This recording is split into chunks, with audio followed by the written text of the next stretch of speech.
Olá, caros amigos. Estamos com este vídeo iniciando uma nova leitura e estudo da obra de André Luiz, agora o terceiro livro da série conhecida dos 16 ou dos 13 no plano dos espíritos, que se denomina Missionários da Luz. Antes, porém, de tratarmos da obra em si propriamente dita, gostaríamos de trazer a impressão de Chico Xavier a respeito de quem é André Luiz. Não a figura terrena, reencarnada, como ele próprio revelou, na cidade de Rio de Janeiro, exercendo a profissão de médico, mas sim do espírito que está, segundo Chico, responsável por uma obra de despertamento espiritual para todos nós. Na obra de Sueli Caldas Schubert, que se denomina Testemunhos de Chico Xavier, onde ela tomou conhecimento das cartas de Chico dirigidas a Vantuil de Freitas, antigo presidente da Federação Espírita Brasileira. Eles se correspondiam muito por cartas, onde, em diversas etapas dessa obra, Sueli trata dos percalços da vida de Chico Xavier, não só como psicógrafo de mais de 400 obras, mas de suas experiências dentro da própria doutrina e das dificuldades da época, onde ser espírita demandava, naquela época, no Rio de Janeiro, ter o seu nome depositado na delegacia de polícia, né? Mas isso à parte, vamos ver a impressão que o Chico Xavier nos traz nesse capítulo, quando a Sueli denomina Surge André Luiz, detalhes de Missionários da Luz e da obra de André Luiz.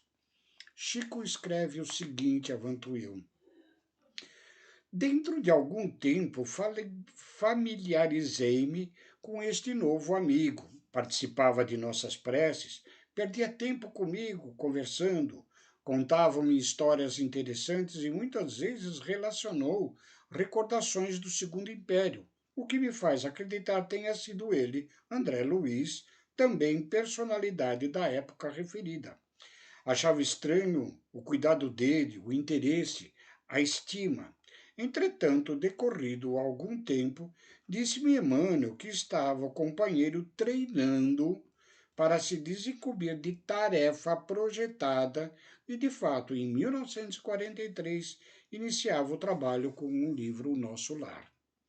E ele segue mais adiante dizendo o seguinte: desde então, vejo que o esforço de Emmanuel e de outros amigos nossos concentrou-se nele, acreditando intimamente que André Luiz está representando um círculo talvez vasto de entidades superiores. Assim digo, porque quando estava psicografando Missionários da Luz, houve um dia em que o trabalho se interrompeu. Levou vários dias parados. Depois informou-me Emmanuel, quando o trabalho teve reinício, que haviam sido realizadas algumas reuniões para o exame de certas teses nas quais André Luiz deveria ou poderia apresentar ou não no livro. Em psicografando o capítulo Reencarnação do mesmo trabalho, por mais de uma vez vi Emmanuel e Dr. Bezerra de Menezes associados ao autor fiscalizando ou amparando o trabalho. Vejam que a impressão do Chico, e eu acredito que ela é bem real, não trata André Luiz na sua obra como um espírito desencarnado e que veio trazer as suas impressões, as suas experiências durante o seu desencarne, a sua passagem na colônia espiritual de Nosso Lar, mas sim sendo ele um representante de entidades espirituais mais elevadas, que acredito eu,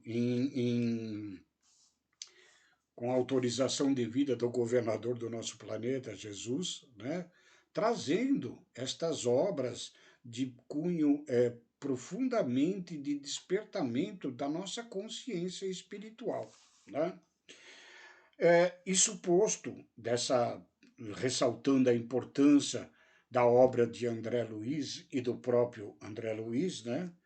O resumo desta obra, do que trata o Missionário da Luz, ela oferece exemplos de atuação intercessória dos benfeitores espirituais a favor dos encarnados e desvenda os mecanismos da reencarnação desde o planejamento nas esferas espirituais até o momento da ligação do reencarnante à matéria. Veja o que nós vamos ver nesta obra, né, como se processa a vinda do espírito ao corpo físico. Tá? Emmanuel, na sua apresentação, assegura que na consecução desta tarefa superior congregam-se encarnados e desencarnados de boa vontade, construindo uma ponte de luz através da qual a humanidade transporá o abismo da ignorância e da morte. Registra ainda as dificuldades a serem vencidas pelos encarnados candidatos ao desenvolvimento da mediunidade. Revela com detalhes a reencarnação de Segismundo, que vai se tratar nos capítulos 13, 14 e 15, e possibilita ao leitor conhecer o complexo processo de renascimento desde a reconciliação entre o reencarnante e o futuro pai, pois que são espíritos antagônicos de outras existências, até o momento da fecundação, sob a direção do instrutor Alexandre, cooperando na união da célula sexual feminina com a masculina. Veja que há uma quantidade de assuntos vastos e importantíssimos para a nossa ciência e nosso conhecimento. E como revela aqui neste pequeno resumo do que trata a obra, Emmanuel, no anteparo dos capítulos deste livro trazido por André Luiz, ele traz uma mensagem que se denomina Ante os Novos Tempos, né? Diz assim Emmanuel: os corações ainda tenros, em se referindo a espíritos ainda, talvez recém-saído da fase infantil, mas que ainda ignorantes das leis divinas de amor de Deus nosso Pai e da natureza espiritual de todos nós, estes corações ainda tenros amam o sonho, aguardam o heroísmo fácil, estimam o menor esforço, não entendem de pronto o labor divino da perfeição eterna e por isso afastam-se do ensinamento real, admirados e espantadiços. A vida, porém, espera-os com suas leis imutáveis, a revelar-lhes a verdade, gradativamente, sem ruídos espetaculares, com a serenidade de uma mãe. Enquanto os espíritos sábios trazem a visão celeste, alargando o campo das esperanças humanas, todos os companheiros encarnados nos ouvem estáticos e venturosos. É a consolação sublime, o conforto desejado. Congregam-se os corações para receberem as mensagens do céu. Mas, se os emissários do plano superior revelam algum ângulo da vida espiritual, falando-lhes do trabalho, do esforço próprio, da responsabilidade pessoal, da luta edificante, do estudo necessário, do autoaperfeiçoamento, não ocultam a desagradável impressão. A esse trecho da fala de Emmanuel, lembramos-nos do Sermão da Montanha de nosso Mestre Jesus, o Mestre dos Mestres, o divino professor, né, o médico de todas as almas, que no seu Sermão da Montanha, como sendo ele o grande psicólogo, né, ele inicia exatamente chamando a atenção de todo o pessoal, ele trata das bem-aventuranças. O que são as bem-aventuranças? Bem felizes sereis vós que aqui sofrem, né? Então as bem-aventuranças são as promessas de conforto, de alívio, de alcançarmos o reino dos céus. E sermão, ele quer dizer uma ademoestação de cunho moral.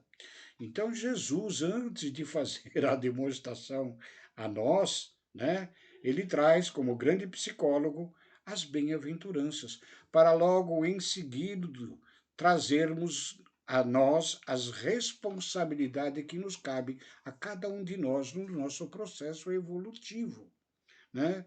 Jesus faz os aconselhamentos necessários, chama-nos a atenção, dá-nos os puxões de orelha para que possamos, através da responsabilidade de cada um de nós, alcançarmos aquelas bem-aventuranças, né? Bem felizes seremos, mas com propriedade da nossa responsabilidade individual. Continuando, Emmanuel nos diz: ao invés do paraíso próximo, sentem-se estes espíritos nas vizinhanças de uma oficina incansável, onde o trabalhador não se elevará pela mão beijada do protecionismo, e sim à custa de si mesmo, para que deva à própria consciência a vitória ou a derrota. A maioria dos espíritos espantam-se e tentam recuo. Pretendem um céu fácil depois da morte do corpo que seja conquistado por meras afirmativas doutrinárias. Ninguém, contudo, perturbará a lei divina. A verdade vencerá sempre e a vida eterna continuará ensinando devagarzinho com a paciência maternal. Ao espiritismo cristão cabe atualmente no mundo grandiosa e sublime tarefa. A morte física não é o fim. É pura mudança de capítulo no livro da evolução e do aperfeiçoamento. Ao seu influxo, ninguém deve esperar soluções finais e definitivas, quando sabemos que 100 anos de atividade no mundo representa uma fração relativamente curta de tempo para qualquer edificação na vida eterna. Problemas gigantescos desafiam os espíritos valorosos, encarnados na época presente, com a gloriosa missão de preparar a nova era, contribuindo na restauração da fé viva e na extensão do entendimento humano. Urge socorrer a religião, sepultada nos arquivos teológicos do templo de pedra, e amparar a ciência, transformada infelizmente em gênio satânico de destruição. Na consecução da tarefa superior, congregam-se encarnados e desencarnados de boa vontade, construindo a ponte de luz através da qual a humanidade transporá o abismo da ignorância e da morte. É por esse motivo, leitor amigo, que André Luiz vem uma vez mais ao teu encontro para dizer-te algo do serviço divino dos missionários da luz. Se a leitura te assombra, se as afirmativas do mensageiro te parecem revolucionárias, recorre à oração e agradece ao Senhor o aprendizado, pedindo-lhe te esclareça e ilumine para que a ilusão não te retenha em suas malhas. Consciente de que a morte do corpo não te conduzirá à estagnação e sim a novos campos de aperfeiçoamento e trabalho, de renovação e luta bendita, onde viverás muito mais e mais intensamente. Emmanuel, na cidade de Pedro Leopoldo, 13 de maio de 1945.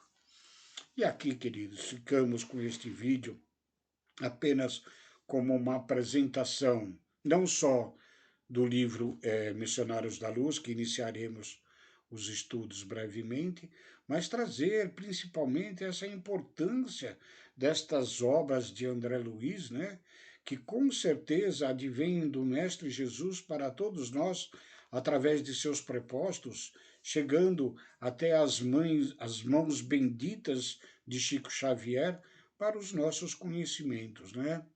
Muito já se falou sobre as obras de André Luiz, né? E em certa feita lemos ou ouvimos de alguém de que demorará ainda muitos anos e estas obras para serem devidamente compreendidas e entendidas e que ela fará, num futuro talvez não muito distante, parte dos estudos universitários no mundo todo. Era esta a nossa pretensão nesse vídeo, trazer-vos a participar conosco desta leitura e estudo desta obra.